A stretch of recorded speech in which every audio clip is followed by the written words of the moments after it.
Pagkikita ng tatlong slaves, flashback ng kabutihang loob ni Kuma, yan nga ang ating pag-uusapan ngayon dahil sa paglabas ng One Piece Full Chapter 1097. At kung hindi ka pa nga nakakapag-subscribe sa ating YouTube channel, ay huwag mo nang kalimutang pindutin ang subscribe button at i-hit ang notification bell para maging laging updated sa ating videos na ilalabas. At i-like na rin ang ating video dahil nga malaking tulong na nga iyan sa ating channel. Magsisimula nga ang ating video sa cover page nitong chapter na makikita nating nanguhuli itong si Kuma ng isdang salmon sa ilog, habang chinicheer naman siya nitong si Genie at ng dalawa pa nilang kasamahan. Pagkatapos nga niyan ay papasok na ang chapter 30 years ago mula sa current nating timeline. At 8 years ago naman after ng God Valley incident na si Kuma ay isa ng pastor, at may nakapagsabi pa ritong proud na proud marahil ang magulang ni Kuma dahil sa taglay nitong kabaitan. Dito naman ay makikita nating 17 years old na si Kuma na gumagamit ng kanyang devil fruit ability upang tanggalin ang sakit ng mga citizen sa kanyang lugar. Dahil sa matulungin itong si Kuma ay napangiti na lang ito at binigkas na ang kanilang lugar ay ang lugar na may hirap at maraming matatandang naninirahan. Masaya ang matanda dahil nawala ang sakit na kanyang naramdaman. Nagsabi nga rito ang isa pang matanda na ang kanyang baywang raw ay sobrang sakit. Pagkatapos nga niyan ay nagpasalamat na ang matatanda rito na ang kamay raw ni Kuma ay may dalang himala. Sumingit pa nga itong isa na kung pwede raw bang manggamot din siya sa ibang araw. Ngunit biglang dumating nga rito si Genie, isang 21 years old, at nagagalit, sabay sabing hindi pwede at isang beses nga lang daw sa isang linggo ang kanyang panggagamot. Dagdag pa nga ni Genie rito ay hindi sila nagbabayad sa serbisyong ibinibigay ni Kuma at hindi daw ba sila nahihiya. Masayang nagkakatuwaan sa loob ng simbahan itong matatanda at sinabing dumating na ang kuripot na si Genie. Pinatigil lang ito ni Genie at galit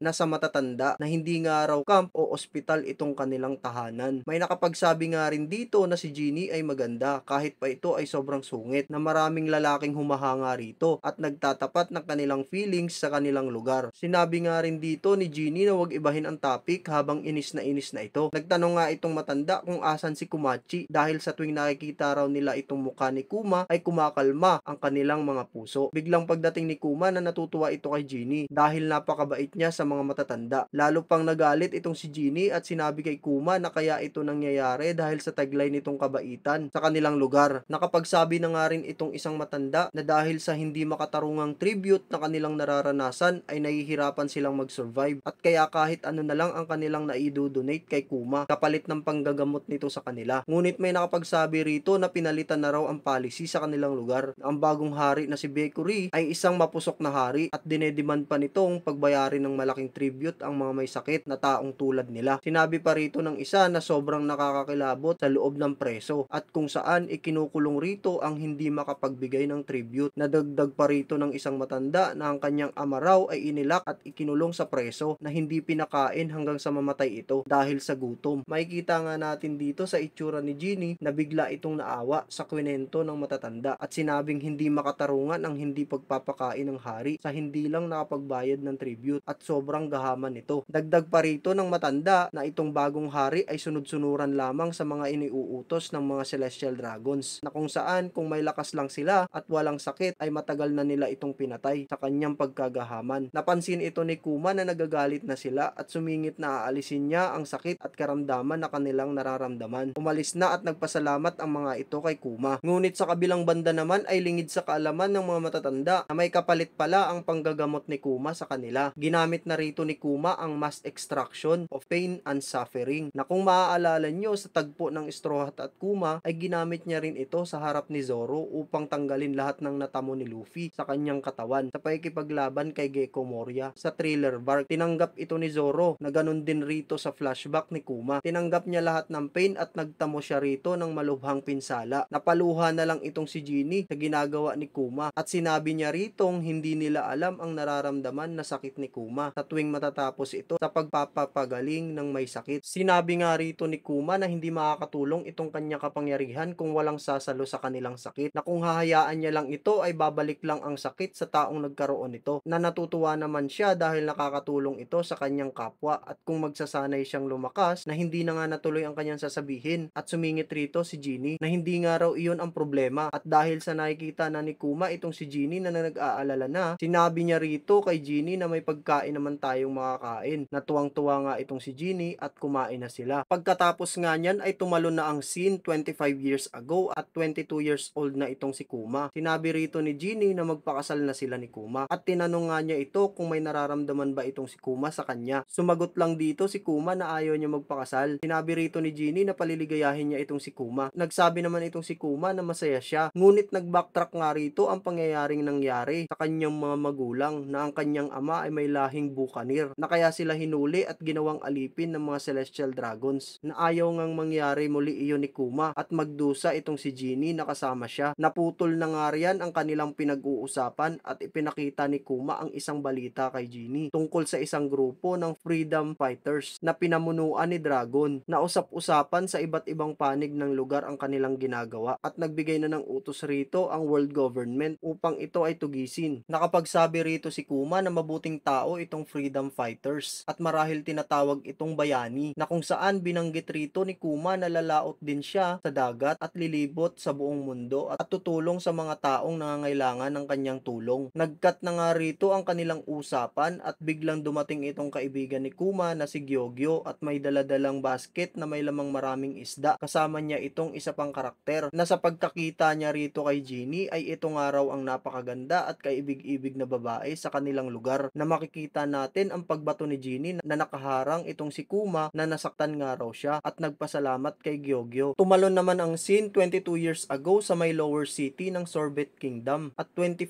years old na itong si Kuma. Makikita natin rito ang mga army ng Sorbet Kingdom at ang pagtangkang pagkidnap nila sa mga taga Southern City na makikita rin ito ni Kuma at galit na galit sa pagkidnap nito sa mga nakakaawang tao sa kanyang lugar. Humihingi nga ng tulong dito ang mga nakakaawang tao kay Kuma. Pinapatigil ito ni Kuma sa kanilang pinagagawa. Sinabi rito ng army na gusto ba daw nitong si Kuma na suwayin sila. Tinawag pa ritong halimaw itong si Kuma ng sundalo at makikita rin natin dito ang iba pang mamamayan ng southern side na walang magawa kundi tignan ang nangyayari dahil wala silang kakayanan. Galit na nga itong si Kuma at alam niyang gagawing alipin ito ng mga army. Sinabi rito ng army na hindi ba raw alam ni Kuma na nagbago na ang batas kung saan libreng-libre silang gumamit at umalipin ng tao na manggagaling sa Southern City. Sa sobrang galit nitong si Kuma ay nagpakawala ito ng malakas na atake na makikita nga natin ay katulad ito ng Urso Shock. Pagkatapos nga niyan, lumipat ang scene kung saan makikita natin ang pagpapatupad ng bagong polisiya ng bagong hari at malalaman rin natin ang masamang pamamaraan ng hari dito sa Southern City na kabilang si Kuma na makikita rin natin na nagdadalawang isip itong karakter na dagdag pa rito ng hari ay malilito nga lang ang tao sa biglang pagtaas ng kanilang posisyon ng taga Northern City at hindi nga raw katagalan ay iluluckdown na nila ang taga Southern City. Next nga dyan ay ipapakita ang sketch ng isla sa buong Sorbet Kingdom na hinati ni Bekuri sa dalawa. Itong una ay ang Northern City na magiging kabuuan ng Sorbet Kingdom at ang Southern City naman ay ihihiwalay ng hari at sila ang pagbabayarin ng hindi makatarungang tribute sa world government kung saan naninirahan si Kuma at ang mga mahihirap na mamamayan sa isla na sinasabi pa rito na itong mga matatandang tao sa Southern City ay sakit sa ulo kapag hindi nakapagbayad ng tama na kung saan kung papatayin nila ito ay magiging maunlad ang kanilang kingdom. Lumipat naman ang scene kung saan nakakulong itong si Kuma at Ginny kasama ang kanyang mga kaibigan dahil sa pag-atake at pagsuway ni Kuma sa mga army ng Sorbet Kingdom. Tinanong na lang dito ni Kuma kung bakit pati itong mga to ay kasama niyang nakakulong. Sumagot nga lang dito si Ginny na gusto nga nilang maibalik si Kuma kaya lumaban rin ito ngunit nahuli sila at nagtamo ng pinsala kaya sila naisamang ikinulong. Nagtatawanan na lang itong mga kaibigan ni Kuma at Ginny. Sinabi rito ni Kuma na may nagaganap na diskriminasyon sa buong isla at sinabi rito ni Ginny na si Bekuri ang may pasimuno na sunod-sunuran sa Celestial Dragons na nagpa-implement nga ito ng batas mula sa mga Celestial Dragons at kung susuwayin nga nila ito ay walang duda na magiging kalaban nila ang world government. Nang magbiglang sumabog sa lugar ng bagong hari, dumating nga itong members ng freedom fighters. Pinapatakas nga rito ng isang sundalo ang hari ngunit sinabi rito ni Ivankov na hindi nga niya ito hahayaang makatakas dahil sa pamamaraan nito at kumikilos ng katulad ng isang Celestial Dragons. Tuluyan na nga napatalsik at napabagsak sa trono ang bagong hari at tuwang-tuwa ang mga tao roon na mawawala na nga ang slave policy sa kanilang lugar at nagpasalamat sila rito. Nagpakita na din dito si Ivankov kay Kuma at Ginny at umiiyak itong si Ginny habang tinatawag ang kanyang older brother. Habang tinatanong nga ni Kuma Kuma na kung sino itong nasa side ni Ivankov. Sumagot lang ito si Ivankov na kung hindi pa nga ito nagbabago sa kanyang goal ay sumama ito sa kanila at baguhin ang brutal na pamamaraan sa mundo. Makikita natin rito ang mga members ng freedom fighters na itinatag pagkatapos ng Great Dawn o piracy. At pagkatapos ng trahedya sa Ohara, nagkaroon sila ng malaking determinasyon upang palakasin pa ang puwersa. Si Dragon at Ivankov ang nagsimula ng freedom fighters at dumagdag itong si Kuma. Nang tumagal nga ay binago na nila ang kanilang grupo na naging Revolutionary Army na naging kilalang grupo sa kasaysayan. At kasunod niyan ay sinabi dito ni Dragon na kulang pa ang kanilang pondo katulad ng mga mersenaryo na kung saan kinakailangan pa nilang humingi ng tulong sa mga rebellion army para mapabagsak ang hari. Sinabi niya rin dito na kung may sasali pa sa kanilang grupo ay handa nga niya itong turuan gumamit ng mga sandata para sa pakikipaglaban. Ngunit banggit rito ni Kuma na kung paano niya magagawang gamitin ang mga sandatang iyon. Dito ikwinento na ni Dragon na isa siyang dating Navy, ngunit nang malaman niya ang kawalang hiyaan ng world government at hindi pantay na hustisya ay umalis siya rito. Humanga nga itong si Kuma at sinabi niya rito na mula Navy hanggang Revolutionary Army. Dagdag pa rito ni Ivankov na gusto mo lang tumulong sa mga nangangailangan ng tulong. At dahil sa iisa lang ang goal ni Kuma at Dragon na pagdesisyonan na niyang samahan at tumulong para makuha ang world peace sa mundo. Kung saan sinabi rito ni Dragon na hindi ito magsisisi sa kanyang naging desisyon. Pagtapos nga niyan, makalipas ang 8 taon, bumalik si Kuma sa Sorbet Kingdom at masayang masaya na nakita ng kanilang tagalugar itong si Kuma. At dito naman sa next scene, ipinapakitang 14 years ago sa may hindi pinangalanang lugar, makikita natin itong si Genie at ang kanyang grupo. Na dito si Genie ay isang Eastern Revolutionary Army captain ng kanyang grupong dinadala habang kumakain ng buto. Na napansin ng isang member na nakangiti itong si Genie at tinanong ito kung bakit masaya siya. Sumagot nga itong si Genie at dahil nga raw sa magaganap na pagkikita ng kanyang dibisyon at ni Kumachi kaya siya ay masaya. Sabi pa rito ng isang member na maswerte nga daw ang kapitan na si Kuma dahil iniidolo ito at minamahal ng lahat. Makikita din natin ang pagkainis ni Genie na maraming umiidolo sa kanyang Kumachi na makakapagsabi ito ng masama sa kanyang bibig at nasita ito ng kanyang kasamahan. At sa last part naman ng chapter ay ipapakita rito ang main revolutionary headquarters sa Baltigo na makikita natin ang pagkabigla ni Dragon sa natanggap niyang balita na si Genie ay kinidnap ng hindi nila kilalang kalaban. So ayun guys, dito na nagtatapos ang full review ng One Piece chapter 1097. Maraming salamat muli sa panonood. One Piece!